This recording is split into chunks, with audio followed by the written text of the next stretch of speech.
Have you ever sat with that feeling where you're not quite unhappy, but you're not quite okay, and you're not really sure how to work out what's going on? You know that something's got to change, but you've got absolutely no idea what. Maybe you've been in your sector for 15, 20, 30 years. You've worked really hard to get where you are. You've done great things, you've achieved a lot, but somewhere along the way, the work stopped feeling like you. And now you're looking at the next 10 years thinking, is this it? Is this really it? Here's the first thing I want to say to you. That feeling isn't a crisis, it's information. And here's the second thing. The reason that question, where do I start, feels so hard to answer is that it's not really a career question, it's an identity question. Who am I outside this role? What does it mean to change at this stage? And what if I get it wrong? That's why updating your CV or scrolling the job boards doesn't help. It's solving the wrong problem. So let's start with the right one. I wanted to film this outside, but it's suddenly gone from being really warm and sunny to being absolutely very cold. Step one in solving this is to name what's actually going on. Before you do anything practical, I want you to get honest about what's driving this feeling, this unsettled feeling. Is it that you're exhausted and what you really need is rest? And that's nothing to do with needing a new job. Is it that your workplace has become difficult and toxic and the problem is the environment, not the work itself? Or is it something deeper? Is it something about the work that you're doing no longer matches the person that you've become? These are three different situations and they need different responses. Rushing to what's next before you've fully answered these questions is why some people end up moving from one job to a different job and still being deeply unhappy. You end up changing one version of unhappiness to another version of unhappiness. Take some time with this. Maybe write it down if that would help. Be honest with yourself, even if the answer is uncomfortable. The next step to take is to look backwards before you look forwards. Now, this might seem counterintuitive, but it works. The most useful place to look is where you've already been. Think about the moments in your career, even the smallest ones, where you felt genuinely alive. Not successful in the performance review, measuring, objective sense, but those times when you felt deeply engaged with what you're doing, where you felt alive, like time disappeared. What were you doing at those times? Who were you with? What was the day-to-day content of the work? What was the problem you were working on? Now think about the times you felt most drained. Again, not the stressful times necessarily. Stress can coexist with meaning. I know some of the best jobs I've ever done have been stressful. I mean the times that felt most hollow, like you were going through the motions. When you start looking at this, you start to find that there's a map in there. You already know more than you think you do. Step 3, get curious before you start planning. One of the things that gets in the way at this point is the pressure to have everything figured out, the pressure to know where you're headed at every step of your career. And the truth is that it's hard to have that level of clarity. I can only figure out my career by looking back at it. At the times when I was at crossroads, I didn't know where I was going to end up. This is really normal. If you don't have that answer, it can feel like you're failing. But clarity won't necessarily emerge by thinking harder.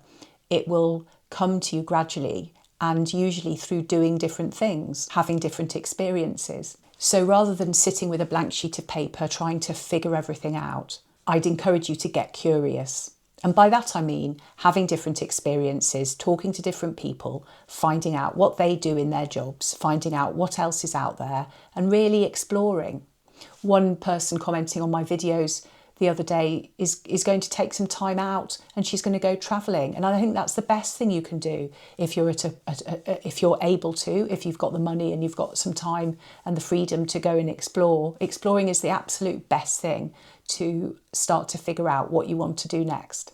And that exploration doesn't need to be about travelling. It can be done exactly where you are right now. It can be done by having coffee with different people, by reading different writers, by finding out about different kinds of careers, watching different YouTubers and seeing what they're doing.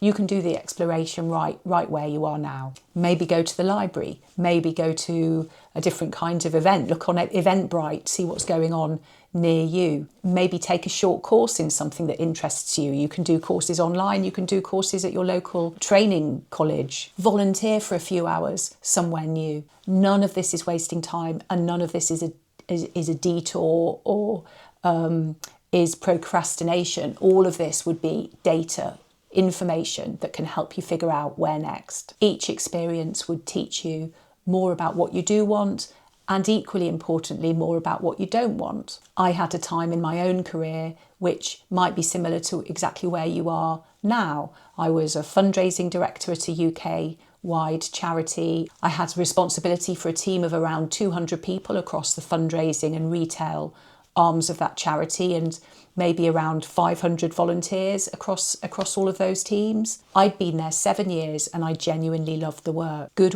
good people, real impact on a cause that I cared about. By any measure, things were going well, and yet, I had this quiet, persistent feeling that I was in the wrong place, I was doing the wrong things, that I wanted something more, something different. And I know I couldn't have told you at the time exactly what that was, but I knew it wasn't where I was. And I tried going for different jobs. I tried applying for different things. I didn't get those jobs, possibly because my heart wasn't fully committed to those jobs, but that felt like the right thing to do. So I did something that felt really quite brave at the time and also really terrifying. I decided to exit from that role because I just thought, if I'm here for 8 years, 9 years, 10 years, will I ever move on? Will I get more and more stuck? So I decided to take the risky move of leaving. It wasn't risky in the sense that financially I knew that I'd likely get freelance work, which is what I did. I got interim work quite quickly, but it was a scary moment to let go of that title, to let go of that status, to let go of the regular paycheck and exchange it for something less certain. But taking that step back, it gave me a bit of time off. And I remember I left the job on the 31st of March, so it's roughly around this time of year that I'm recording this, so it was springtime, and I spent a bit of time at the allotment planting things and growing things and really reflecting on where I wanted my career to head. And I wouldn't have been able to do that if I'd stayed stuck. I wouldn't have had that opportunity to take a step back and reflect. And I wouldn't have had the opportunity to do, I did an interim chief exec role of a small charity. I wouldn't have been free to do that because the small charity needed someone immediately, and I was on a long notice period, so I wouldn't have been able to be ready to do that. So it gave me those opportunities to try something new and also have a bit of time and space to reflect. But here's what I want to share with you from that experience. What I learned was that you don't have to know the final destination when you take that step. You know, I didn't know where I was going to end up, and it was scary. And it was a bit lonely, if I'm honest, because I went from having all of those hundreds of people around me asking me things, wanting to know stuff from me, and then I went to this kind of silence when I was able to be at the allotment on my own on a Tuesday morning, listening to the birds singing. So it was a change of pace, and it was. But it was exactly what I needed at that stage. And that period of working things out led me to the coaching and consultancy work that I've done ever since. It led me to set up my own business. It led me to want different modes of working, different ways of being in my day-to-day. I don't think I could have planned my way to here from that job. I kind of had to live it, if that makes sense. And I wonder if that's true for a lot of us, that you don't know the way to the next thing. You don't know the way to the end point. You have to kind of figure it out as you're going along. But that feels difficult because you feel like you need to know. You should know. There's a fear that plays on our mind, the fear of getting it wrong, the fear of the almost shame of getting it wrong, the fear of wasting time, the fear of, being found out. of thinking you were a great thing and then you're not. The fear of starting over when you're in your 40s and 50s, and the fear of maybe you've left it too late. But it's really not too late. And I know that that's what a lot of people say, but I feel qualified to say that because I've been at these crossroads so many times in my career.